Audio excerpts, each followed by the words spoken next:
2 अक्टूबर भारतीयों के लिए अत्यंत गर्व का दिन है। आज पूरा विश्व में अंतर्राष्ट्रीय अहिंसा दिवस के रूप में 2 अक्टूबर को याद करता है।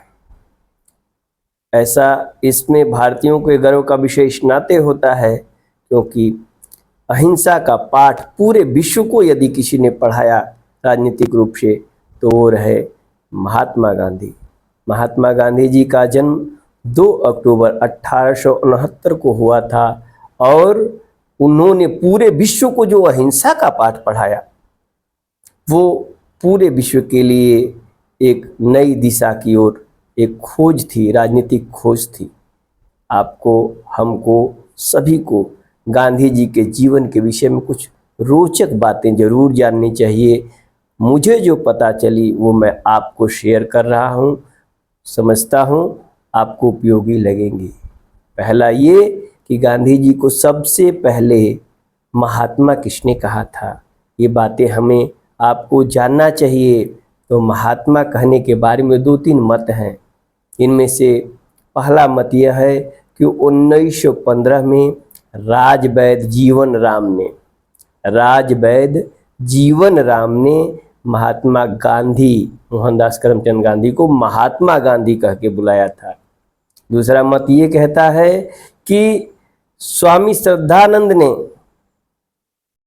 महात्मा गांधी की उपाधि उन्हें दी थी पहली बार। और तीसरा मत कहता है कि 12 अप्रैल 1919 में रविन्द्रनाथ टैगोर ने अपना एक लेख लिखा था और उस लेख में उन्होंने महात्मा गांधी को, मोहनदास करमचंद गांधी यानी गांधी जी को महात्मा गांधी की उपाधि दिया था। अब दूसरा गांधी जी के विषय में जानिए, बहुत महत्वपूर्ण और रोचक चीज ये कि गांधी जी को बापू किसने कहा। तो बापू कहने के विषय में एक जानकारी यह मिलती है कि साबरमती आश्रम महात्मा गांधी जी का था, जहाँ गरीबों, असहायों, रोगियों को सहायता की जाती थी। वहाँ पर वहाँ के बच्चे महात्मा गांधी को बापू कह के बुलाते थे। एक तथ्यागत बात यह है कि 6 जुलाई 1944 को रंगून रेडियो पर सुभाष चंद्र बोस ने, ख्याल करने लायक बात है, सुभाष चंद्र बोस ने उन्हें राष्ट्रपिता कह के पहली बार बुलाया था। राष्ट्रपिता कह के पहली बार बुलाया था। गांधी जी ने उस समय हमारे देश में राजनीतिक चेतना लाकर और हर मानवीय को अंग्रेजों के खिलाफ खड़ा किया था। जिनके पास लड़ने की क्षमता नहीं थी, उन्होंने कई ऐसे सिद्धांत दिए कि भैया हम एक गाल पर अगर कोई तमाचा मारता है दूसरा गाल आगे कर दो और बताओ कि हम अपने हक के लिए बोलते रहेंगे, चाहे तुम कितना भी अहिंसा का रुख अख्तियार कर लो। अंततः जो हमारे देश को आज़ादी मिली उसमें महात्मा गांधी का बहुत बड़ा योगदान रहा।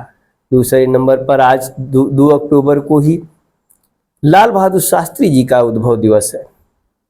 2 अक्टूबर 1904 के लगभग बताया जाता है जन्म दिवस उनका,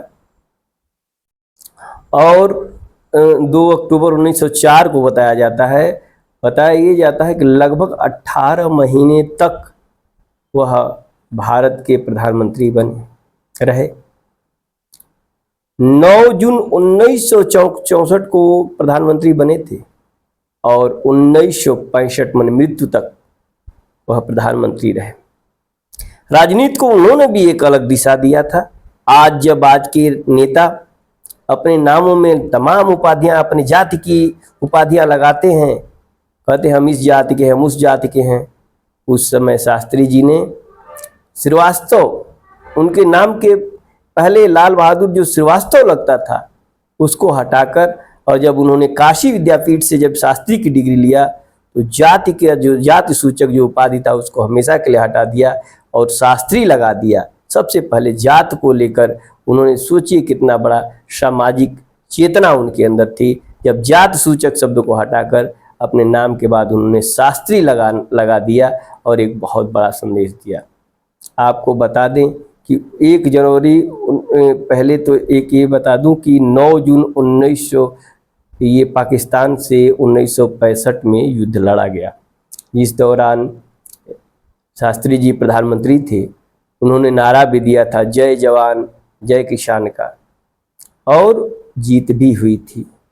ताशकंद, यद्यपि ताशकंद समझौता के बाद रहस्यमयी परिस्थितियों में 1 जनवरी 1966 को उनकी मृत्यु भी हो गई थी, लेकिन जय जवान जय किसान और उनके बहुत सारे ऐसे योगदान हैं जो हम आप याद करते हैं और गर्व की अनुभूति करते हैं, जब उन्होंने खुद अपने जीवन में अपने लिए व्यक्तिगत कुछ न बनाकर पूरी तरह से देश सेवा में खुद को समर्पित किया।